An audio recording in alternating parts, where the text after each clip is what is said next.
30-year-old painter Bree Jonson. Ito si Bree Jonson. A Filipino artist, Bree Jonson. Of Bree Ang artist na si Bree Jonson. Bree Jonson, ang artist na natagpuang patay ni Julian Ongpin at Bree Jonson sa isang resort sa San Juan, La Union. I don't know what terrible things you've done in your life up to this point, but clearly out of balance, you subscribe to my channel. I am Zamieca, and this is your Thrift and True Crimes channel. Today we will discuss how to get away with murder. Hola, kumusta? This is your amigang guapa, Zamieca. Today is Thrift and True Crime Tuesday. Hi, if you're a new Zambi, mabuhay. I am Zamieca, a science research specialist by day and a true crime enthusiast by my Google search history. Basically, I cover true crimes in hopes to bring awareness, but in styles of thrifting and true crimes go together in your cup of tea, then I suggest that you subscribe on our Tuesday Tribe, because this is JONSON AGUNOD, your Thrift and True Crimes channel. Please comment down below if you happen to know someone who does exactly like this, like thrift or true crimes in a stick, because I'm gonna bet my ass I did this first. Sorry I wasn't able to film last Tuesday because I felt like this case was not yet ready. As you can see here at the open tabs, this is just a short glimpse. This is just a glimpse of how much reading I do for every case here in Zamieca, Manila. I do not take 2 to 3 articles and make a video about it. I actually put some work in every episode here, and I do appreciate how much you acknowledge that. And truth is, I have been itching to do this case last September pa. I already researched and I already prepared the storyline for this case. However, you remember this. I had fever and I also had body aches. Pero ngayon, ubo tsaka sipon na lang. I know what you're thinking. Yes, I got myself tested. Yeah, I got COVID-19 positive. Yeah, that is why I wasn't able to film this case when this case is making big on headlines. And also, I really felt like I'm not ready, that this case is not ready, and I don't want to put up or upload an episode that is half-baked, knowing that you're waiting for my uploads. And right now we are doing it because I am a bit frustrated with the current status of this case. It pissed me off and still pisses me off, and I know that it will anger you too, because sometimes it's hard not to be a billionaire. That is why I'm gonna be rich. Dahil ako hapit na kwarta na kulang. Right, if you were here the last time, you already met Zam and Micah, my alter egos, and they will be with us until further notice. After all, they manned the research department in my head, so I think they deserve a spot here in our channel. Last time, what's happening? Last time we covered the Maguad siblings double murder case. That episode is a long, detailed episode. If you haven't watched it, you can click it here later after this episode. And today we will tackle the Bree Jonson's ongoing case.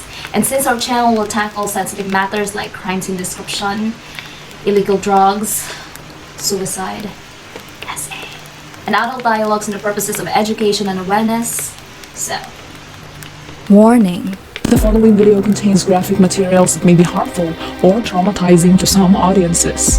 But my grammar is far more deadly than all the murderers that we will encounter in this channel. If you are a grammar Nazi, you'll die here. But I hope you endure, dear. Viewers' discretion is advised. For today's thrift fit, I am wearing the dress. It's like I'm a walking campaign. I adore the huge rose on one shoulder and its muted satin pink fabric. I got this with the tag still on, and it fits me perfect, like it's made for me. We'll wear it on formal events, at weddings, or on the elections. Who am I gonna vote? You will never know.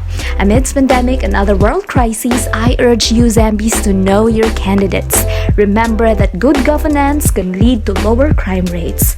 Choose wisely for your family and for the country. the 30-year-old contemporary virtual artist BREANNA PATRICIA JONSON AGUNOD, Trixie to family and Bree to friends, was born on July 25, 1991 to a veterinarian Dr. Sally Jonson and husband.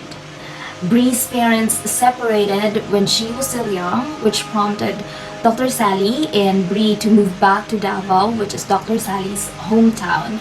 And it has been said that despite Bree's parents' separation, it didn't really create a dent on her childhood. One factor is that Dr. Sally has a huge family, so Bree grew up surrounded with cousins and grew up in an amiable environment. One of Bree's cousin, who is a bit older than her, described the young Bree as a child with imagination like no other. While some kids see rabbits, teddy bears, Bree saw dinosaurs and creepy creatures. Her face was cute, but her thoughts were intimidating. The cousin continued that to any other regular parent that would have been a red flag. But to Dr. Sally, a single parent, she was anything but regular. She was funky herself, and having a child at 21, the two were like Hilmer girls. Mother and daughter shared a good taste in fashion, music, and arts. Bree blossomed into a beautiful, smart, cultured, and artistic young woman in Davao. She found painting and music. Her love for music started when she was in high school. That was when she was a bassist to a friend's rock band. But according to Bree, her first passion were writing and literature. While attending at the Ateneo de Davao University as an industrial engineering student, Bree became ADU's Artco Club president. And fun fact, she designed the Artco's logo that they are still using up till now. After graduating, she dabbled between engineering and music. She became part of this indie band called Alto Indio, and they played gigs all over Davao. But Bree did not pursue her art in Davao because according to her, there wasn't any venue for contemporary arts in Davao. Davao City has become too small for her larger-than-life ideas. That is why in 2012, she moved to Manila and enrolled to UP College of Fine Arts at the University of the Philippines, Diliman. But Bree dropped out after a semester, but she continued painting and she even became a full-time artist. From then, she made her mark in the art scene. Her art mainly focuses on images of flora and fauna and has dared to challenge the comfort of the many. She had exhibits here and abroad. Her first solo exhibit was in Kuala Lumpur in 2014, then followed by in 2015 sa West Gallery Manila, and then 2016 Underground Gallery Manila, and then 2017 she had an exhibit in Kuala Lumpur, Malaysia. Her latest group exhibit was held in 2020 entitled Mga Misteryo sa Tuwa. It was held at Art Informal Manila. She also had exhibits at Alto Mundo Manila, in Tokyo.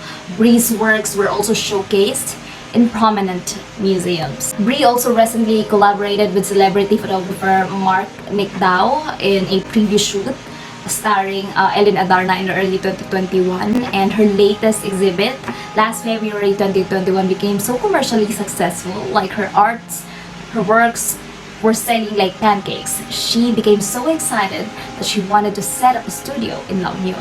Together with friends, they headed to La Union, and while her studio is being renovated, she rented an apartment. And did I miss the part that they are in La Union? No. Yes.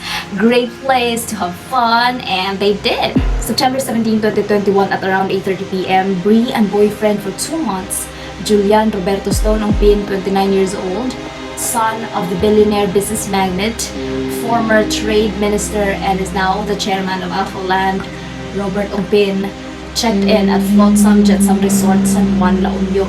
Do you know that extravagant, exclusive island of Pagsin where party families and colingers get married at? Yes. They know that. And according to Forbes, the father Ongpin, Robert Ongpin, has a net worth of $1.1 billion. But unlike the father Ongpin, Julian is more drawn to arts, following his late mother, Delia, and that is why in 2015 he founded the Julian Ongpin Young Artists, or Joya, which features emerging international and local artists, and that is where I think Bree and Julian met. After checking in at around 9 p.m., they were picked up by friends to party. They had drinks, they transferred to another venue at around 11:30, and finally came back to the resort at around 2 a.m. On that same day, September 18, 2021, Dr. Sally, who at the time was in Canada because she is a Canadian resident, she noticed that there was a spam message sa email niya, and she decided to read it. Turns out it was one of Bree's closest friends, and asking Dr. Sally if she has a phone number that this person can contact you. However, unfortunately, Dr. Sally do not have any roaming number, but she told this friend that she or they can communicate through Messenger, WhatsApp, or Viber. The friend called and delivered the news that Bree was found dead in a resort with boyfriend Julian Ongpin. Puzzled about the boyfriend part because Dr. Sally didn't know about Bree having a boyfriend. Despite of it, she booked a flight immediately to the Philippines. Now what happened to Bree Jonson? As Bree's last companion, Julian was interviewed, and you remember that Bree and Julian bumalik sila sa resort at around 2 a.m. That same day, September 18, 2021, a CCTV footage was released, and it can be seen that Julian lumabas siya sa kwarto nila. Dala-dala ng isang bottle of red wine, and he sat sa stairs, and after a few minutes, Bree followed and sat beside him. And then they talked, and then later Bree grabbed and drank from the bottle of red wine which Julian grabbed from her, and they looked like they were nag-aaway. They're having some argument, and Bree returned to the room while Julian remained outside kasi what happened to them is parang nag-away sila sa loob, and Julian went outside to get some air because according to him, he felt a little insecure, and so he stayed outside after the argument.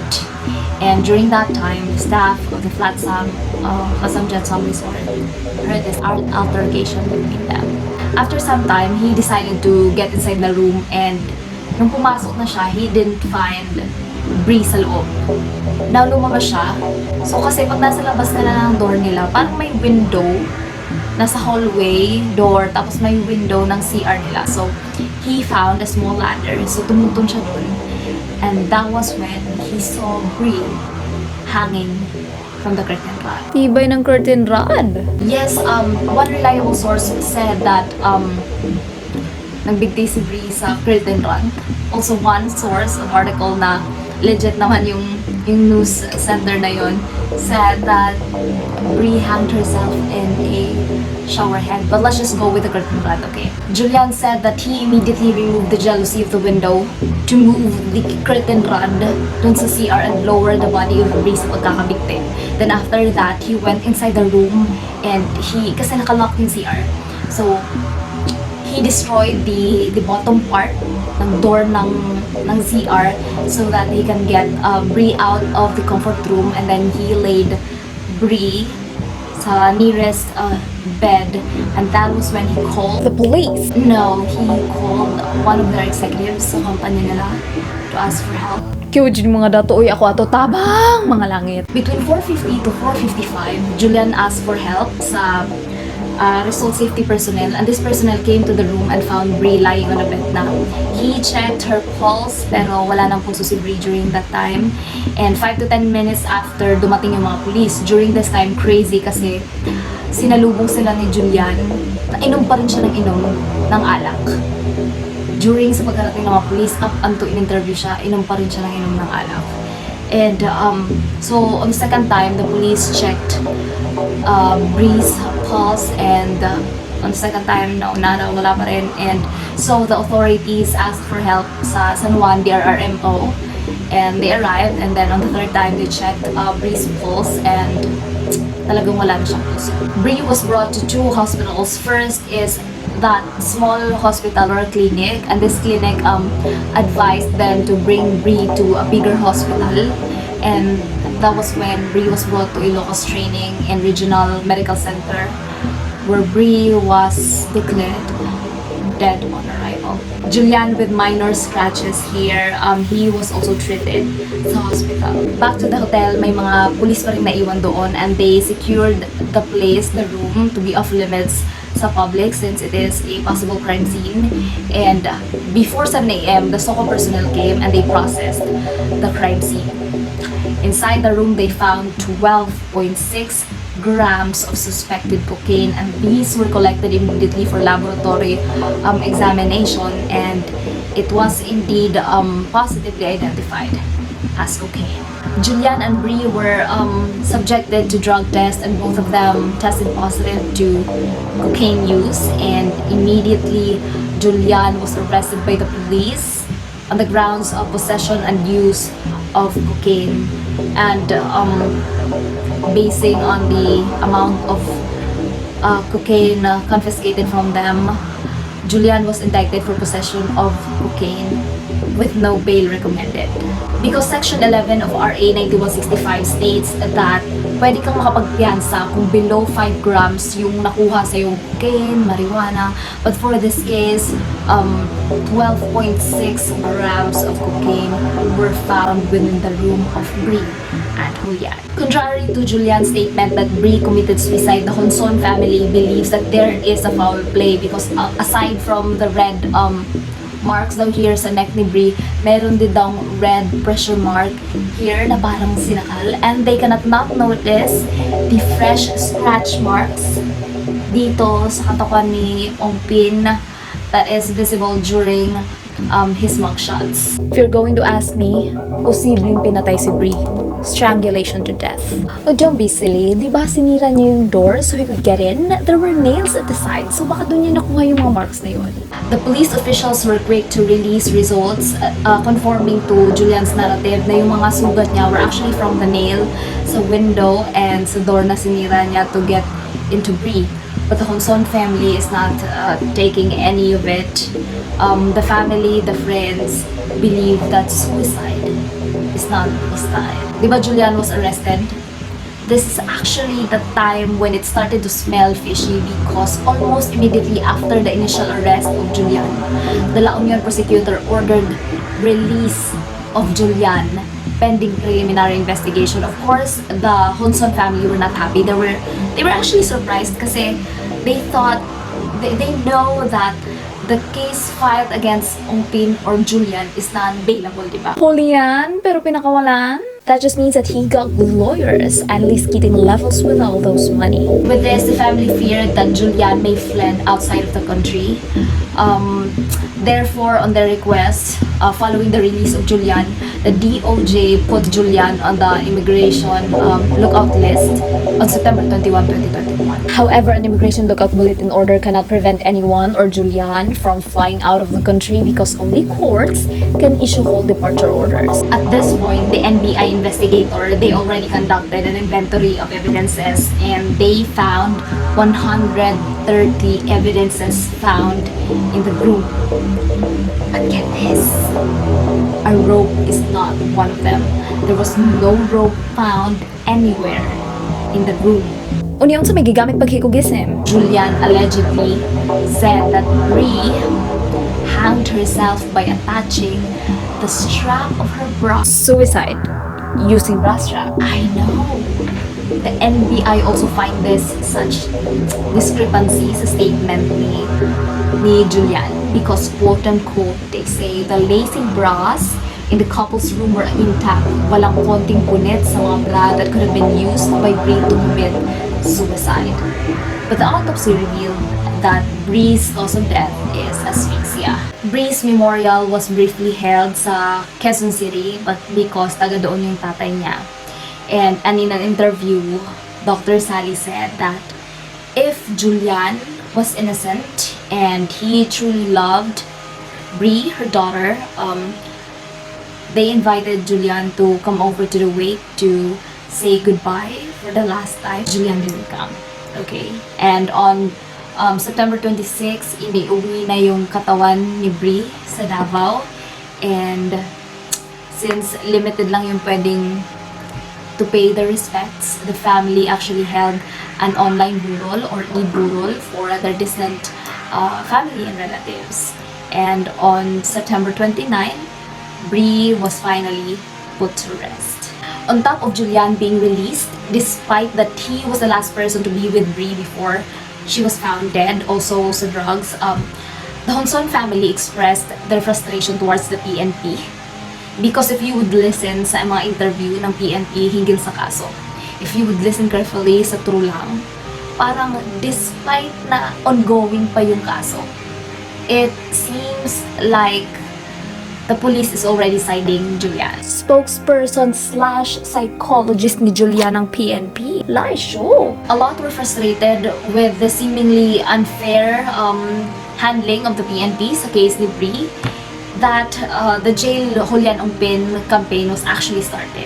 Meanwhile, naghain ng motion to dismiss drug case ang kampo ni Julian. And according to them, the police failed to follow the chain of custody rule while they were seizing the evidence because yung argument ng kampo ni Julian is that during the seizing, during the investigation, during taking photos of the evidence, dapat andun yung accused. It's either the accused, the lawyer of the accused, dapat meron ding members of the media from DOJ, and then any elected public official who must sign the inventory after. But what happened kasi, Julian wasn't there anymore, so walang representative of him during that time kasi nga, di ba, dinala din siya sa hospital to have first aid sa mga injuries niya. They also added that since the SOCO team did not adhere to the chain of custody rule, the case filed against Julian Ongpin should be dismissed. And it did. The drug case against Julian Ongpin was dismissed. There's no way that I would remember the statement of the judge, so I'm gonna read it to you. The judge said that the court was constrained to dismiss the case for lack of probable cause to issue warrant of arrest against Julian. So the court said that to sustain a conviction for illegal possession of dangerous drugs, the court pointed out that neither Julian or his legal counsel or representative or witness from the Department of DOJ or the media or elected official, as required under Section 21 of the law, were present during the marking and inventory of the seized items. So, yun nga, they dismissed the case kasi may mga paglabag sa chain of custody. I know, a lot were pissed kasi kung mahirap to, kahit 1 gram lang ng shabu, may garin ito makakapagpiyansa, kulong, worst na laban, mamamatay pa. But it didn't stop there because on December 6, 2021, Julian Ongpin was declared no longer a person of interest in the death of Bree because according to Police General Leonardo Carlos, police investigation yielded no sign of foul play to the incident. So this actually, oh my god, pissed the people because parang iba talaga pag mayaman ka, you can always or most of the time get away with your crimes. And a lot were very disappointed with Julian's drug case kasi that was dismissed due to the incompetence of the police. And it actually raised distrust towards the police, towards the Philippine justice system, and nadagdagan pa when inamin ni Police General Carlos that he had a private exclusive trip towards Valencin. Yes. What were you doing there, sir? Di ba dapat neutral ka? But the Gabriela Party List representative Arlene Brosas said that Carlos's vacation in Valencin casts doubt in the attainment of truth and justice of our Bree Jonson's case. But of course, yun na nga, pera na lang ba daw yung hustisya. But of course, General Carlos was quick to deny the allegations. No, that it wasn't true that he went to Valencin to talk about Julian's case. Diba? Very disappointing. What happened to Bree was very sad, but Zambi's what if it's actually what happened. She committed suicide. It's very unfortunate, but being a billionaire doesn't equate you to be a bad person. Money is the root of all evil. Ikaw, Jay, ganina pa ko kabantay, you're on Julian's side. No, it's not that, Micah. This channel is supposed to discuss the possibilities with equal fairness to both sides. I'm just saying that sometimes the actual truth isn't the version we were hoping to hear. And, well, we cannot afford to be billionaires, Jay. That is why I think it is important that if we see things that is not right, we should step up and talk about it. My gosh, makapang-English mo sa tani mo is stress. Mahal ba kayo kung skincare? Now, I wouldn't think that this would be a great discussion without the disagreements, but I think we can all agree that the problems in our justice system has been a perennial issue, and I am hoping with all of my heart that the next president will be able to help straighten the twisted part of our justice system. And so I am encouraging everyone of UZMB to go out on May to please vote, exercise your right to suffrage, and please participate in the betterment of our country. And for this case, I am actually very sad na it's not getting any attention anymore, and I am very sad na baka malumutan siya, ganon. And that is why I did this case, because I don't think everybody knows. Okay?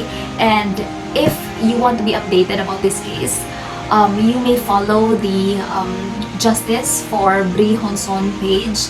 Doon nag-update yung family, friends related to the case. And please, if you were able to reach at this point, let me know by